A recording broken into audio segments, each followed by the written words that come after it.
اور بیڈ پر اس کے سامنے بیٹھ گئی۔ کل رات کچھ کیا اس نے تمہارے ساتھ؟ نوین مشکوک نظروں سے اس کو دیکھتی ہوئی پوچھنے لگی تو حنان ایک دم گڑبڑا گئی۔ میرا مطلب ہے زبردستی نکاح کرنا، سب کے سامنے نکاح کا اعلان کرنا، اپنے پیرنٹس کے سامنے مجھے روم میں لے کر جانا، گھر میں لا کر اتنا ہنگامہ کرنا، کیا یہ سب کم ہے؟ حنان ایک ایک کر کے سارے منظر نوین کو یاد کروانے لگی۔ وہ سب ٹھیک ہے، مگر جو میں پوچھ رہی ہوں وہ بتاؤ، اور صرف سچ بتاؤ، کیا کچھ کیا اس نے تمہارے ساتھ؟ نوین دوبارہ اپنی بات دہراتے ہوئے انتہائی سنجیدگی سے بولی۔ آپ ہی آپ غلط سمجھ رہی ہیں، ایسا کچھ بھی نہیں کیا اس نے۔ حنان کو اظہار کا جنگلی پن والا مظاہرہ یاد آیا، اور پھر جب وہ واقعی ڈیسنٹ طریقے سے مگر حنان دونوں باتیں گول کرتی ہوئی LED کی طریق اسکرین کو دیکھتے ہوئے بولے۔ نوین نے اس کا منہ پکڑ کر چہرے کا رخ دوبارہ اپنی طرف کیا۔ ایسا کچھ ہونا بھی نہیں چاہیے ہنی، یہ بات میری ذہن نشین کر لو۔ کوئی ضرورت نہیں ہے اسے فری کرنے کی یا اپنے قریب آنے دینے کی۔ میں آج ہی کوئی تدبیر نکالوں گی، کم از کم تمہیں اس کے بیڈ روم سے تو نکال سکوں، اور بہت جلد اسے تمہاری لائف سے دور پھینک دوں گی، تاکہ مگر تب تک تم نے اس سے خود کو بچا کے رکھنا ہے۔ اگر وہ زبردستی کرنے کی کوشش کرے تو چیخ چیخ کر یا پھر اس کے منہ پر تھپڑ مار کر اسے اس کی اوقات یاد دلا دینا۔ نوین سیریس انداز میں اسے ایک ایک بات سمجھا رہی تھی۔ حنان اپنا سر جھکائے اس کی ساری باتیں سن رہی تھی اور سوچ رہی تھی وہ ذات کو اس کی اوقات کیسے یاد دلائے گی، وہ جو دوسروں کو اوقات میں رکھتا تھا اتنا بڑا دیو کی طرح، منٹ بھر نہیں لگاتا تھا اس کو قابو کر کے بے بس کرنے میں، مگر وہ یہ سب باتیں نوین کو بول کر اس کی مزید باتیں نہیں سن سکتی تھی۔ اب یوں بے وقوفوں کی طرح سر جھکا کر مت بیٹھو میرے سامنے اور دھیان سے میری پوری بات سنو۔ اعزاز سمتھ، اس کے گھر والوں سے فرینک ہونے کی ضرورت نہیں ہے، نہ ہی مستقبل میں تمہیں اس گھر میں رہنا ہے، نہ ہی کسی سے کوئی رشتہ داری رکھنی ہے، اس لیے دیے طریقے سے بات کرو اور یہاں اپنا وقت گزارو۔ میں ایسا کرتی ہوں، ڈرائیور کے ساتھ فلیٹ جا کر تمہارے کپڑے لے آتی ہوں، پھر شاہنواز کو اعتماد میں لے کر چند دنوں بعد تمہارا دوبارہ پنڈی کا ٹکٹ کرواتی ہوں، مگر یہ بات اب بھی کسی کو معلوم نہیں ہونی چاہیے۔ ہانی، جو میں تمہیں کہہ رہی ہوں وہ تمہیں سمجھ میں آ رہا ہے نا؟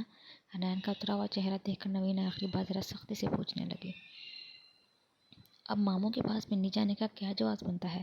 آپ مجھے جس سے بچانا چاہتی تھی وہ تو مجھے اپنے نکاح میں لے چکا ہے۔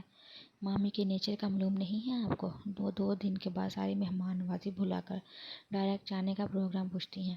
حنان بیچارگی سے نوین کو دیکھتی ہوئی کہنے لگی، جس پر نوین نے دانت پیس کر اس کے سر پر ہلکی سی چپت لگائی۔ بے وقوف، اسی گھٹیا انسان سے بچانے کے لیے تو تمہیں پنڈی بھیج رہی ہوں۔ اب تو وہ تمہارا شوہر بن گیا ہے، اور بھی زیادہ بچ کر محتاط ہو کر رہنا ہوگا اسے سامنے ہے، وہ کتنی بےہودگی سے ہر بات کر جاتا ہے۔ مجھے تو حیرت ہو رہی ہے، جو تم کہہ رہی ہو کچھ نہیں کیا، وہ معنی کو جھیلنا اس عذاب کو جھیلنے سے لاکھ درجے بہتر ہے۔ اب تو تمہیں پنڈی بھیج کر ہی میری ٹینشن ختم ہو گئی۔ نوین اس کو بولتے ہوئے اپنے کمرے میں چلی گئی اور حنان کو اب کی بار پنڈی جانے کا سن کر الجھن ہی ہونے لگی۔ شام کا ٹائم تھا، وجیہہ لان میں بیٹھی سویٹر بن رہی تھی۔ کومل تھوڑی دیر پہلے لان میں ہی فٹ بال کھیل رہی تھی۔ اب لان میں فٹ بال تو موجود تھی، مگر کومل نہ جانے کہاں غائب تھی۔ سویٹر بنتے ہوئے وجیہہ کی گود سے اون جو کہ گولے کی شکل میں رکھی تھی اچانک نیچے گرا، جسے اٹھانے کے لیے وہ ویل چیئر سے جھکنے ہی لگی، تب نوین اس کے پاس آئی اور اون کا گولا اٹھا کر اس کی طرف بڑھایا۔ اگر آپ برا نہیں مانے تو کیا میں آپ کے پاس بیٹھ سکتی ہوں؟ نوین وجیہہ کو دیکھتی ہوئے اسے پوچھنے لگی۔ تم اس گھر میں آ گئی ہو اس گھر کے ایک فرد کی حیثیت سے، تمہارا جہاں دل چاہے تم بیٹھ سکتی ہو۔ وجیہہ نے اس کے ہاتھ سے اون کا گولا لے کر اسے جواب دیا تو نوین اس کے سامنے کرسی پر بیٹھ گئی۔ کل رات کو شاہنواز کو تمہارے پاس ہونا چاہیے تھا، شاید تم اس کا انتظار کر رہی ہوگی۔ وجیہہ اپنی عمر سے کافی چھوٹی صورتوں کو دیکھتی ہوئے اس سے کہنے لگی، آپ غلط سمجھ رہی ہیں، میں آپ سے کوئی شکایت ہرگز کرنے نہیں آئی ہوں آپ کے پاس۔ رہی بات شاہنواز کی، اگر وہ آپ کے پاس موجود تھے تو شاہنواز پر مجھ سے پہلے آپ ہی کا حق ہے، کیونکہ آپ پہلی بیوی ہیں ان کی، پہلے ان کی زندگی میں آئی ہیں۔ وجیہہ پلیز، اگر آپ کے دل میں کوئی بدگمانی ہے تو اسے نکال دیں۔ میں شاہنواز کو یہاں آپ سے چھیننے کے لیے نہیں آئی ہوں، میں بھی ایک عورت ہوں، آپ کے لیے کبھی برا نہیں چاہوں گی۔ شاہنواز نے مجھے آپ کے نیچر کے بارے میں بتایا کہ آپ بہت کائنڈ ہارٹ اور صاف دل کی مالک ہے۔ جی ہاں، میں آپ سے کسی ٹپیکل سوتن جیسا رشتہ نہیں رکھنا چاہتی ہوں، اگر ہم 2 بہنوں کی طرح نہیں مگر اچھے دوست بن کر تو رہ سکتے ہیں۔ نوین وجیہہ کو دیکھ کر بول رہی تھی اور وجیہہ بہت غور سے اس کی بات سن رہی تھی۔ کل رات گھر میں جو کچھ بھی ہوا وہ میرے لیے کافی تکلیف کا باعث تھا، میں بہت ٹھنڈا مزاج رکھتی ہوں۔ نوین اور گھر میں بھی امن پسند میں رکھنا پسند کرتی ہوں۔ یہ چیخوپوں کا شور شرابہ مجھے خاص پسند نہیں۔ مجھے معلوم ہے کل جو بھی کچھ ہوا اس میں قصور اظہار کا نکلتا ہے۔ اس کے انتہائی قدم سے ہی شاہ نواز کو غصہ آیا، مگر اب جو بھی ہو چکا ہے ہم سب کو ایکسیپٹ کر لینا چاہیے۔ میں اظہار کو بھی سمجھاؤں گی، اور پلیز تم بھی کوشش کرنا کہ گھر کی فضا میں امن قائم رہے۔ نوین نے وجیہہ کی باتوں سے اندازہ لگایا وہ بہت آسان اور سیدھی عورت ہے۔ اس کی بات سن کر نوین مسکرائی۔ میں آپ کی بات سے اتفاق کرتی ہوں، آپ بالکل ٹھیک کہہ رہی ہیں۔ ہم دونوں ہی کوشش کرنی ہے کہ گھر کے ماحول میں امن قائم رہے۔ بس ایک چھوٹی سی گزارش ہے آپ سے، بلکہ آپ اسے میری درخواست سمجھ لیجیے۔ وجیہہ اظہار نے حنین سے زبردستی نکاح کیا ہے۔ حنین بالکل ایگری نہیں تھی۔ خوش ہونا تو بہت دور کی بات ہے، وہ اظہار کے ساتھ اپنی پوری لائف نہیں گزار سکتی۔ بچپن سے ہی بہت سینسٹیو ہے وجیہہ۔ ہنی میری بہن نہیں، میری بیٹی کی طرح ہے۔ میں 12 سال کی تھی جب ہماری امی کا انتقال ہوا۔ یوں سمجھ لیں کہ میں نے اسے پالا ہے۔ آپ بھی ایک بیٹی کی ماں ہیں اور میری فیلنگز بہت آسانی سے سمجھ سکتی ہیں۔ وہ کل رات کو اظہار کے رویے سے کافی ڈسٹرب ہے۔ دیکھیں نا، اس کی ذرا سی سختی برداشت نہیں کر پائی اور بے ہوش ہو گئی۔ وہ ابھی بھی کافی ڈری سہمی ہوئی ہے۔ پلیز اظہار سے کہے وہ حنین کو اس رشتے سے آزاد کر دیں۔ مجھے معلوم ہے اظہار آپ کی بات کبھی بھی نہیں ڈالے گا۔ نوین بہت پریشان ہو کر بہت منت کر کے وجیہہ سے بول رہی تھی، اور وجیہہ حیرت زدہ ہو کر اسے دیکھ رہی تھی۔ تم اپنی بہن کو طلاق دلوانے کی بات کر رہی ہو؟ ابھی تو نیا ریلیشن قائم ہوا ہے، یہ بھی تو ہو سکتا ہے آگے جا کے ان دونوں میں اچھی انڈرسٹینڈنگ ہو جائے۔ مجھے معلوم ہے زبردستی کے رشتے کمزور ہوتے ہیں، لیکن ابھی تو ان کے رشتے کو بنے ہوئے صرف 24 گھنٹے ہی گزرے ہیں۔ میں یہ نہیں کہتی کہ دنیا کیا کہے گی کل شادی آج طلاق، یا پھر پوری دنیا کو اظہار اور حنین کے رشتے کا معلوم ہو گیا تو اب ان کو سمجھوتا ہی کرنا پڑے گا۔ لیکن جبکہ اب ان دونوں کا آپس میں نکاح ہو چکا ہے تو شاید ان دونوں کو ہی اس رشتے کو سمجھنے میں ٹائم دینا چاہیے۔ وجیہہ بہت سنجیدگی سے نوین کو اپنی بات سمجھانے کی کوشش کر رہی تھی۔ نوین اس کی بات سن کر زبردستی کا مسکرائی۔ یہ بات بھی آپ کی ٹھیک ہے، آپ کو زیادہ تجربہ ہے، شادی شدہ ہیں آپ، ایکسپیرینس ہے، مگر وجیہہ ایک بہن ہونے کے ناطے میں اتنا چاہتی ہوں کہ میری بہن اپنی ساری زندگی سمجھوتا کرتے ہوئے نہیں گزارے۔ میں چاہوں گی آزاد اور حنین پہلے ایک دوسرے کو اچھی طرح سمجھ لیں، ایک دوسرے کے مزاج کو جان لیں، ایک دوسرے کے نیچر سے واقف ہو جائیں، تب ہی وہ آگے زندگی گزار سکتے ہیں۔ میرا کہنے کا مطلب ہے ابھی وقتی طور پر اگر آپ ان کے بیڈ روم سے الگ کروا دیں، کیونکہ ہنی بالکل مینٹلی طور پر تیار نہیں ہے۔ آپ میرا مطلب سمجھ رہی ہیں نا؟ وجیہہ ہنی کل رات سے بہت ڈر گئی ہے۔ نوین کی بات سن کر وجیہہ عجیب کشمکش میں پڑ گئی، کیونکہ صبح سے حنین ڈری ہوئی تو نہیں، البتہ تھوڑی نروس ضرور لگی تھی۔ ٹھیک ہے، میں اظہار سے بات کرتی ہوں۔ اس نے اگر حنین سے کسی انتقام کے لیے یہ رشتہ جوڑا ہے تو پھر ایسے رشتے کا کوئی فائدہ نہیں۔ لیکن اگر اظہار حنین سے فیئر رہ کر رشتہ قائم رکھنا چاہتا ہے تو تم حنین کو بھی تھوڑا بہت سمجھاؤ۔ میرے خیال میں بیڈ روم سے الگ کرنے کی ضرورت نہیں پڑے گی پھر۔ وجیہہ کی بات سن کر نوین خاموش ہو گئی۔ جیسا آپ مناسب سمجھیں، مگر آپ آج ہی اظہار سے بات کریے گا اس کے متعلق، نوین مسکراتے ہی وجیہہ سے بولی۔ عباس تھوڑی دیر پہلے ہی آفس سے گھر آیا تھا۔ اس نے وجیہہ کو گھر کے لان میں بیٹھا دیکھا کر اس کے پاس جانے کا ارادہ کیا، مگر پھر دور سے ہی اس نے نوین کو آتا دیکھا تو وجیہہ کے پاس جانے کا اپنا ارادہ ترک کر دیا اور رات کے لیے ڈنر بنانے کچن میں آ گیا۔ چند منٹ گزرے تو اسے لیونگ روم میں کسی کی موجودگی کا احساس ہوا۔ کچن سے جھانک کر دیکھنے پر اسے کومل صوفے پر بیٹھی ہوئی نظر آئی، جو اس کے موبائل سے اپنی سیلفیاں لینے میں مصروف تھی۔ عباس سارا کام نپٹا کر کچن سے نکلا۔ عباس، تمہیں معلوم ہے کومل کے گھر میں ایک آنٹی اور ایک ٹوائے آیا ہے؟ عباس کو کچن سے برآمد ہوتا دیکھ کر کومل نے خوشی خوشی سے خبر سنائی۔ ٹوائے؟ عباس نے کنفیوز نظروں سے کومل کو دیکھا۔ پہلے کومل اسے پری سمجھی، مگر پھر معلوم ہوا وہ تو ٹوائے ہے، پیارا سا، جو بھائی اپنے لیے لائے ہیں۔ کومل خوش ہوتی ہوئی عباس کو بتانے لگی اور عباس اسے گھور کر دیکھنے لگا۔ ایسے نہیں کہتے کومل بیبی، وہ ٹوائے نہیں تمہارے بھائی کی وائف ہے۔ عباس نے سوچا اس نے اپنے دماغ کے مطابق کچھ سمجھ کر اس طرح بولا ہوگا، تبھی وہ کومل کو سمجھاتا ہوا صوفے پر اس کے پاس بیٹھا۔ وائف؟ وہ کیا ہوتی ہے؟ اب کومل کنفیوز ہو کر عباس سے پوچھنے لگی۔